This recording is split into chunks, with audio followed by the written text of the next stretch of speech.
ভয়াবহ দাবানলে পুড়ছে Los Angeles, পুড়ে ছাই প্যারিস হিলটন, ম্যান্ডি মুর, জেমস উডস সহ অনেক হলিউড তারকার ঘরবাড়ি।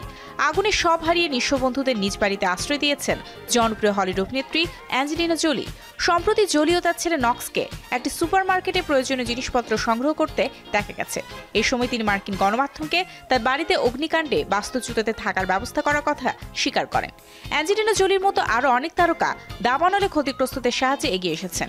হ্যালি বেরি জানিয়েছেন, দাবানলে ক্ষতিগ্রস্তদের জন্য নিজের সব কাপড় দান করেছেন তিনি। তার এই উদ্যোগের সঙ্গে শ্যারন স্টোনও যুক্ত হয়েছেন। এছাড়া জেমি লি কার্টিস ও ক্রিস্টোফার গেস্ট $1 মিলিয়ন অনুদানের প্রতিশ্রুতি দিয়েছেন। প্রিন্স হ্যারি ও মেগান মার্কেল লস অ্যাঞ্জেলসে তাদের বন্ধুদের থাকার সুযোগ করে দিয়েছেন।